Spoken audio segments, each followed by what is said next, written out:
the Nephilim, or giants of Genesis 6, etc.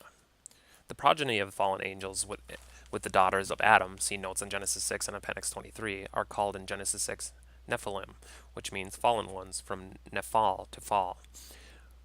What these beings were can be gathered only from Scripture.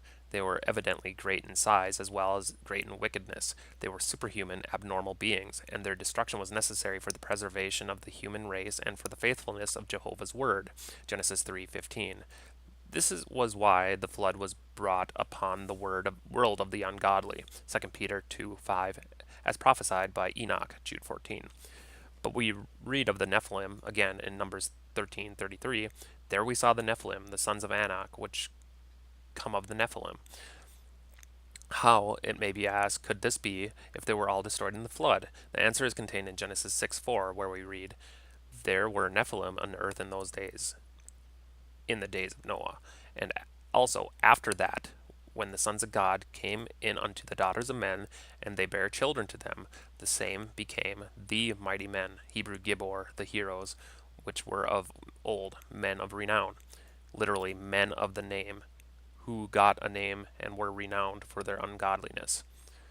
So that, after the flood, there was a second eruption of those fallen angels, evidently smaller in number and more limited in area, for they were, for the most part, confined to Canaan, and were in fact known as the nations of Canaan.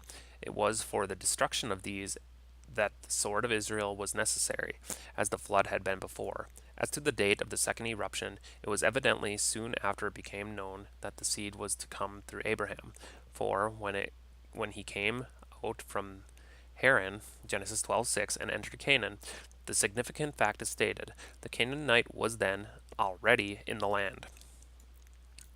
And in Genesis 14:5, they were already known as Rephaim and Emim, and had established themselves at Ashtaroth, Karnaim, and Sheva Kirithaim.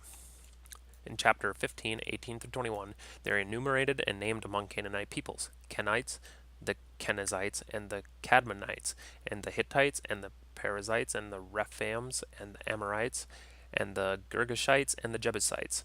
Genesis 15:19-21. Compare Exodus 3:8-17, 23:23, Deuteronomy 7 and 20:17, Joshua 12:8. These were to be cut off, driven out, and utterly destroyed. Deuteronomy 20:17 and Joshua 3:10. But Israel failed in this. Joshua 13:13, 15:63, 16:10, 17:18, Judges 1:19, and all those other verses in Judges. And we know not how many got away to other countries to escape the general destruction.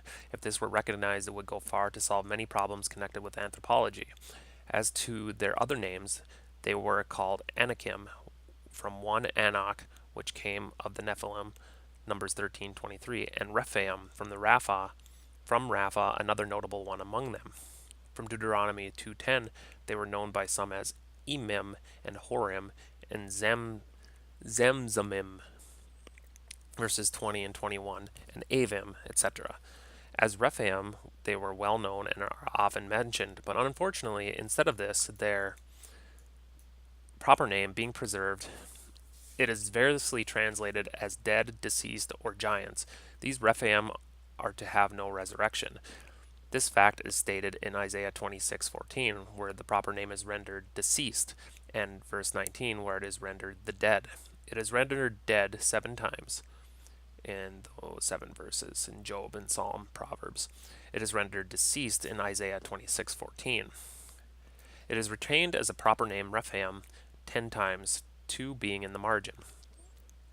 Genesis 14:5, 15:20, Joshua 12:15, margin. 2 Samuel 5:18 and 22, and these other verses in Chronicles and Isaiah. In all other places it is rendered giants, Genesis 6:4, Numbers 23:33, where it is Nephilim, and Job 16:14, where it is Gibor, Appendix 14:4. By reading all these passages, the Bible student may know all that can be known about these beings. It is certain that the second eruption took place before Genesis 14, for For there the Rephaim were mixed up with the 5 nations or peoples, which included Sodom and Gomorrah, and were defeated by the 4 kings under Lamer, Kedorlaomer.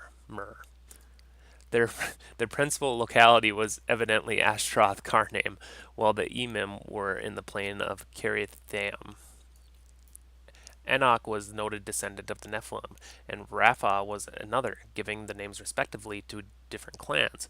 Enoch's father was Arba, the original builder of Hebron, and this Palestine branch of the Anakim was not called Arbahim after him, but Anakim after Enoch. They were great, mighty, and tall. Deuteronomy 2:10, 11, 21, 22, 23, and 9:2, evidently inspiring the 10 spies with great fear. Numbers 13:33. Og, king of Bashan, is described in Deuteronomy 3:11. Their strength is seen in the giant cities of Bashan today, and we know not how far they may have been utilized by Egypt in the construction of buildings, which is still an unsolved problem. Arba was rebuilt by the Kabiri, or Confederates, 7 years before Zoan was built by the Egyptian pharaohs of the 19th dynasty.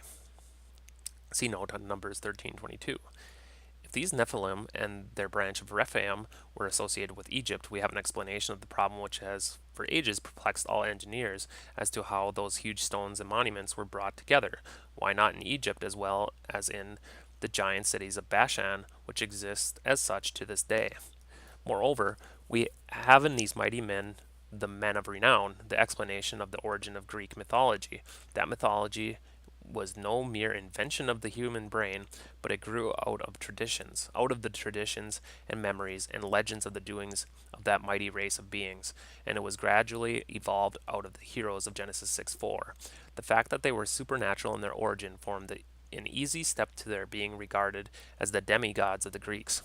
Thus, the Babylonian creation tablets, the Egyptian Book of the Dead, the Greek mythology, and heathen cosmogonies, which by some are set on an equality with Scripture, or by others adduced in support of it, are all the corruption and perversion of the primitive truths, distorted in proportion as their origin was forgotten and their memories faded away.